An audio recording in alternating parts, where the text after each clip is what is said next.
Genesis 42. ഉൽപ്പത്തിയുടെ പുസ്തകം Recognized, 42-ാം but അധ്യായം. not known. ജോസഫിന്റെ സഹോദരന്മാർ ഈജിപ്തിലേക്ക്. ഈജിപ്തിൽ ധാന്യമുണ്ടെന്നറിഞ്ഞപ്പോൾ യാക്കോബ് മക്കളോട് പറഞ്ഞു, നിങ്ങൾ എന്താണ് പരസ്പരം നോക്കി നിൽക്കുന്നത്?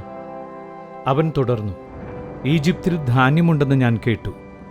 നാം മരിക്കാതെ ജീവൻ നിലനിർത്താൻ വേണ്ടി അവിടെ പോയി നമുക്ക് വേണ്ട ധാന്യം വാങ്ങിക്കൊണ്ടുവരുവേൻ. ജോസഫിന്റെ 10 സഹോദരന്മാർ ധാന്യം വാങ്ങാൻ ഈജിപ്തിലേക്ക് പോയി. എന്നാൽ യാക്കോബ് ജോസഫിന്റെ സഹോദരനായ ബെഞ്ചമിനെ സഹോദരന്മാരുടെ കൂടെ വിട്ടില്ല. അവൻ എന്തെങ്കിലും അപകടം പിണയുമെന്ന് അവൻ ഭയപ്പെട്ടു. അങ്ങനെ ഇസ്രായേലിന്റെ മക്കളും മറ്റുള്ളവരുടെ കൂടെ ധാന്യം വാങ്ങാൻ പോയി. കാരണം കാനാൻ ദേശത്തും ക്ഷാമമായിരുന്നു. ജോസഫായിരുന്നു ഈജിപ്തിലെ അധികാരി. അവനാണ് നാട്ടുകാർക്കൊക്കെ ധാന്യം വിറ്റിരുന്നത്. ജോസഫിന്റെ സഹോദരന്മാർ വന്ന് അവനെ നിലം പറ്റെ താണുവണങ്ങി. ജോസഫ് സഹോദരന്മാരെ തിരിച്ചറിഞ്ഞു. പക്ഷേ അവൻ അപരിചിതരോടെന്ന പോലെ അവരോട് പെരുമാറുകയും പരുഷമായി സംസാരിക്കുകയും ചെയ്തു. നിങ്ങൾ എവിടെ നിന്ന് വരുന്നു? അവൻ ചോദിച്ചു. അവർ പറഞ്ഞു, കാനാൻ ദേശത്ത് നിന്ന് ധാന്യം വാങ്ങാൻ വന്നവരാണ് ഞങ്ങൾ. ജോസഫ് തന്റെ സഹോദരന്മാരെ തിരിച്ചറിഞ്ഞെങ്കിലും അവർ അവനെ അറിഞ്ഞില്ല. അവരെക്കുറിച്ച് തനിക്കുണ്ടായ സ്വപ്നങ്ങൾ ജോസഫ് ഓർത്തു. അവൻ അവരോട് പറഞ്ഞു, നിങ്ങൾ ചാരന്മാരാണ്, നാടിൻ്റെ ബലക്ഷയം എവിടെയെന്ന് കണ്ടുപിടിക്കാൻ വന്നവരാണ്.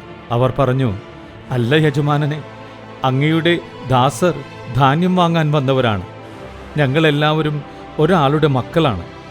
ഞങ്ങൾ സത്യസന്ധരാണ്. അങ്ങയുടെ ദാസന്മാർ ചാരന്മാരല്ല. അവൻ പറഞ്ഞു, അല്ല, നാടിൻ്റെ ബലക്ഷയം എവിടെയെന്ന് കണ്ട് മനസ്സിലാക്കാനാണ് നിങ്ങൾ വന്നിരിക്കുന്നത്. അവർ പറഞ്ഞു, അങ്ങയുടെ ദാസന്മാരായ ഞങ്ങൾ 12 സഹോദരന്മാരാണ്. കാനാൻ ദേശത്തുള്ള ഒരുവന്റെ പുത്രന്മാർ.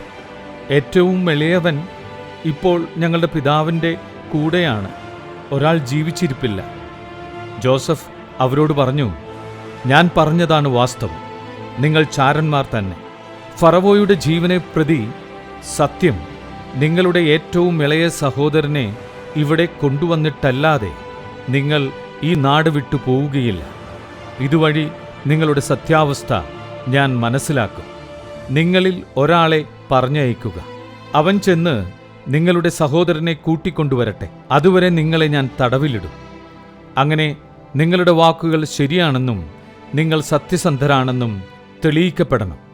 അല്ലെങ്കിൽ ഫറവോയുടെ ജീവനാണേ സത്യം, നിങ്ങൾ ചാരന്മാരാണ്. അവൻ അവരെയെല്ലാം 3 ദിവസം തടവിൽ പാർപ്പിച്ചു. 3-ാം ദിവസം ജോസഫ് അവരോട് പറഞ്ഞു, ഞാൻ പറയുന്നതുപോലെ ചെയ്യുക, എങ്കിൽ നിങ്ങൾ ജീവിക്കും. കാരണം ദൈവഭയമുള്ളവനാണ് ഞാൻ.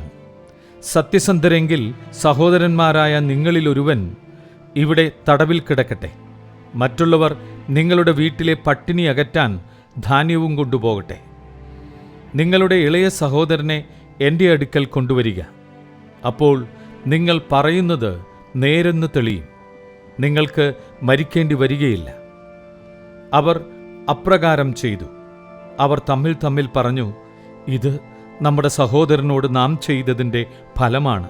തീർച്ച അവൻ അന്ന് കേണപേക്ഷിച്ചിട്ടും അവൻ്റെ പ്രാണസങ്കടം കണ്ടിട്ടും നമ്മൾ അവന് ചെവി കൊടുത്തില്ല. അതുകൊണ്ടാണ് ഈ ദുരിതം നമുക്കിപ്പോൾ വന്നിരിക്കുന്നത്. അപ്പോൾ റൂബൻ പറഞ്ഞു, കുട്ടിക്കെതിരെ തെറ്റു ചെയ്യരുതെന്ന് ഞാൻ അന്നു പറഞ്ഞില്ലേ? നിങ്ങളത് കേട്ടില്ല. അവൻ്റെ രക്തം ഇപ്പോൾ പകരം ചോദിക്കുകയാണ്. തങ്ങൾ പറഞ്ഞത് ജോസഫിന് മനസ്സിലായെന്ന് അവർ അറിഞ്ഞില്ല. കാരണം ഒരു ദ്വിഭാഷിയുടെ സഹായത്തോടെയാണ് അവർ ജോസഫുമായി സംസാരിച്ചത്. ജോസഫ് അവരുടെ അടുത്തുനിന്ന് മാറിപ്പോയി കരഞ്ഞു. തിരിച്ചുവന്ന് അവരുമായി സംസാരിച്ചു. അവരുടെ കൂട്ടത്തിൽ നിന്ന് അവർ കാണെ ശിമയോനെ പിടിച്ച് ബന്ധിച്ചു. അവരുടെ ചാക്കുകളിൽ ധാന്യം നിറയ്ക്കാനും ഓരോരുത്തന്റെ ചാക്കിലും അവനവന്റെ പണം തിരികെ വയ്ക്കാനും യാത്രയ്ക്ക് വേണ്ടത് കൊടുക്കുവാനും അവൻ കൽപ്പിച്ചു. ഭൃത്യർ അങ്ങനെ ചെയ്തു. ധാന്യം കഴുതപ്പുറത്ത് കയറ്റി അവർ യാത്ര തിരിച്ചു. വഴിയമ്പലത്തിൽ വെച്ച് കഴുതയ്ക്ക് തീറ്റി കൊടുക്കാൻ അവരിലൊരാൾ ചാക്ക് തുറന്നപ്പോൾ താൻ കൊടുത്ത പണം ചാക്കിൻ്റെ മുകൾ ഭാഗത്ത് ഇരിക്കുന്നത് കണ്ടു. അവൻ സഹോദരന്മാരോട് പറഞ്ഞു, എൻ്റെ പണം ചാക്കിൽ തിരികെ വെച്ചിരിക്കുന്നു.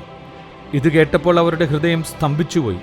പേടിച്ചു വിറച്ച് മുഖത്തോട് മുഖം നോക്കിക്കൊണ്ട് അവർ പറഞ്ഞു, എന്താണ് ദൈവം നമ്മോട് ഈ ചെയ്തിരിക്കുന്നത്? കാനാൻ ദേശത്ത് തങ്ങളുടെ പിതാവായ യാക്കോബിൻ്റെ അടുക്കൽ തിരിച്ചെത്തിയപ്പോൾ നടന്നതെല്ലാം അവർ അവനോട് പറഞ്ഞു. നാടിൻ്റെ അധിപൻ ഞങ്ങളോട് വളരെ പരുഷമായി സംസാരിച്ചു. നാട്ടിൽ ചാരവൃത്തിക്കെത്തിയവരായി അവൻ ഞങ്ങളെ കണക്കാക്കി. ഞങ്ങൾ അവനോട് പറഞ്ഞു, ഞങ്ങൾ സത്യസന്ധരാണ്, ചാരന്മാരല്ല. ഒരേ പിതാവിൻ്റെ പുത്രന്മാരായ 12 സഹോദരന്മാരാണ് ഞങ്ങൾ. ഒരുവൻ ജീവിച്ചിരിപ്പില്ല. ഇളയവൻ കാനാൻ ദേശത്ത് പിതാവിൻ്റെ കൂടെയുണ്ട്. അപ്പോൾ നാടിൻ്റെ അധിപനായ ആ മനുഷ്യൻ പറഞ്ഞു, നിങ്ങൾ സത്യസന്ധരാണോ എന്ന് എനിക്കറിയാൻ വേണ്ടി നിങ്ങളിൽ ഒരാളെ എൻ്റെ അടുത്ത് നിർത്തുവിൻ. മറ്റുള്ളവർ വീട്ടിലെ ക്ഷാമമകറ്റാൻ ധാന്യവും വാങ്ങിക്കൊണ്ടു പോകുവിൻ. നിങ്ങളുടെ ഇളയ സഹോദരനെ എൻ്റെ അടുക്കൽ കൊണ്ടുവരിക. അപ്പോൾ നിങ്ങൾ ചാരന്മാരല്ല, സത്യസന്ധരാണ് എന്ന് എനിക്ക് ബോധ്യമാകും. അപ്പോൾ നിങ്ങളുടെ സഹോദരനെ ഞാൻ വിട്ടുതരാം. നിങ്ങൾക്ക് ഈ നാട്ടിൽ കച്ചവടം നടത്തുകയും ആകാം. അവർ ചാക്കഴിച്ച് ധാന്യം കുടഞ്ഞപ്പോൾ ഓരോരുത്തൻ്റെയും പണക്കിഴി അവനവൻ്റെ ചാക്കിലുണ്ടായിരുന്നു. അവരും അവരുടെ പിതാവും ഇത് കണ്ട് ഭയപ്പെട്ടു. യാക്കോബ് വിലപിച്ചു, എൻ്റെ മക്കളെ നിങ്ങൾ എനിക്ക് നഷ്ടപ്പെടുത്തി. ജോസഫ് നഷ്ടപ്പെട്ടു, ശിമയോനും പോയി. ഇനി നിങ്ങൾ ബെഞ്ചമിനെയും കൊണ്ടുപോകും. എല്ലാം എനിക്ക് പ്രതികൂലമായിരിക്കുന്നു. റൂബൻ പിതാവിനോട് പറഞ്ഞു, ഞാൻ അവനെ തിരികെ കൊണ്ടുവന്നില്ലെങ്കിൽ എൻ്റെ മക്കളെ 2 പേരെയും കൊന്നുകൊള്ളുക. അവനെ എൻ്റെ കയ്യിൽ ഏൽപ്പിക്കുക. ഞാൻ അവനെ അങ്ങയുടെ അടുത്ത് തിരികെ കൊണ്ടുവന്നുകൊള്ളാം. യാക്കോബ് മറുപടി പറഞ്ഞു, എൻ്റെ മകൻ നിങ്ങളുടെ കൂടെ പോരില്ല. അവൻ്റെ സഹോദരൻ മരിച്ചുപോയി. ഇനി അവൻ മാത്രമേയുള്ളൂ. വഴിക്കുവെച്ച് അവൻ എന്തെങ്കിലും സംഭവിച്ചാൽ തലനരച്ച എന്നെ നിങ്ങൾ ദുഃഖത്തോടെ പാതാളത്തിലേക്ക് തള്ളിവിടും.